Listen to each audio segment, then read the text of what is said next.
General साहब, अब जिस तरीके से एक और ये अभी हम बात करें कि फर्स्ट फेज में चलें, वो 20 अरब डॉलर्स की बात कर रहे हैं, फिर मजीद उन्होंने कहा कि इसको आगे भी बढ़ाएंगे, इन्हांस भी करेंगे।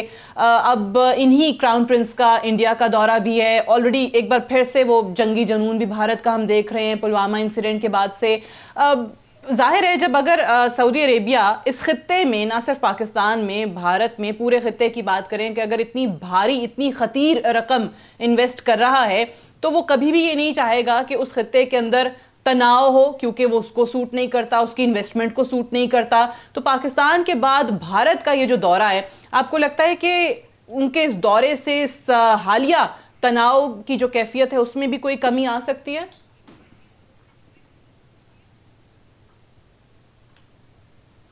देखिए, इस वक्त जो हिंदुस्तान और पाकिस्तान के दरमियान टेंशन है और जो मोदी साहब के आने के बाद से वो एक लेवल पर चल रही है, किसी सूरत नीचे नहीं आ रही है, कोई डायलॉग की बात नहीं हो रही है और कोई इनिशिएटिव नहीं लिया जा रहा है। हालांकि इमरान खान साहब ने हलफ उठाने के बाद उनको पेशकश की कि आइए बैठिए, अपने मसाइल हल करने का कोई राह निकालें, लेकिन वहाँ से खातिर खा जवाब इसका नहीं आया। और करतारपुरा पर एक पाकिस्तान ने इनिशिएटिव लिया और उसमें हिंदुस्तान में उसकी बहुत पजीराई हुई और लोगों का ख्याल ये था कि ये एक अच्छा स्टार्टिंग पॉइंट है जिससे हम आगे बढ़ सकते हैं ताल्लुकात बेहतर बनाने में। लेकिन मेरे ख्याल में मोदी साहब और उनकी पार्टी ने एक सबक सीखा हुआ है कि अगर मुसलमानों को मारोगे और उनको घर जलाओगे और पाकिस्तान को धमकियां दोगे तो बीजेपी को फिर बहुत वोट पड़ जाएंगे। हालांकि पिछले जो रिजल्ट आए हैं उसमें तो उनका इतना अच्छा परफॉर्मेंस नहीं रहा। अब उन्हें पुलवामा का ये खड़ा किया है शोशा, जब भी कोई बातचीत की होती है कोई शोशा खड़ा हो जाता है।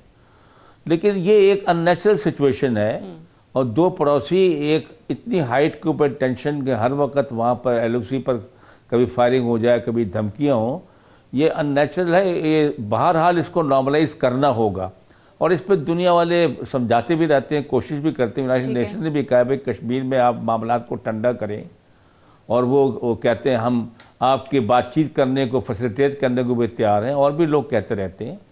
तो ये जो मसला है, अब जाहिर है कि उन्होंने ये कहा कि चाइना और हिंदुस्तान के ताल्लुकात भी अच्छे नहीं हैं, लेकिन बहरहाल वो $100 बिलियन की ट्रेड कर रहे हैं। तो उनका मतलब ये था कि हमको भी एक वर्किंग रिलेशनशिप कायम करना चाहिए हिंदुस्तान के साथ।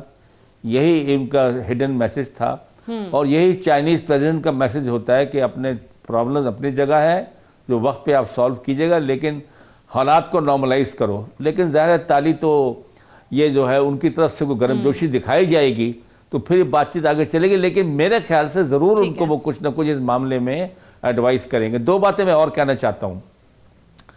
हमारा जिस वक्त अमेरिका के कैंप में थे हम और मोस्ट एलाई थे उनके वेस्टर्न सीटों सेंटों में, उसके बाद हमारे चाइना से ताल्लुकात कायम हुए।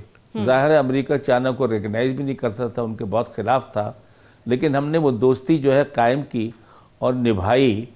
और उन दो जो ताकतें अपने आप को एक दूसरे के दुश्मन समझती थी, हमने दोनों के साथ ताल्लुकात कायम रखे और बहरहाल बाद में यही ताल्लुकात चाइना के साथ हमारे जो थे काम आए अमेरिका के, कि उन्होंने किसिंजर साहब को जो फैसिलिटेट किया कि वो जाकर मुज़ाकरात करें और वो रास्ता चाइनीज़ के लिए खुला। तो जिस तरह शमशाद साहब ने कहा, मैं उनसे मुत्तफिक हूँ कि ईरान के साथ हमारे ताल्लुकात बहुत बरादराना हैं और हमेशा हमने उनके साथ इंसाफ की बुनियाद पे काम किया है। लेकिन बहरहाल इस इलाके में कुछ टेररिस्ट ग्रुप्स हैं जिनको दुनिया के लोग इस्तेमाल करते हैं दोनों मुल्कों के ताल्लुकात को ख़राब करने के लिए।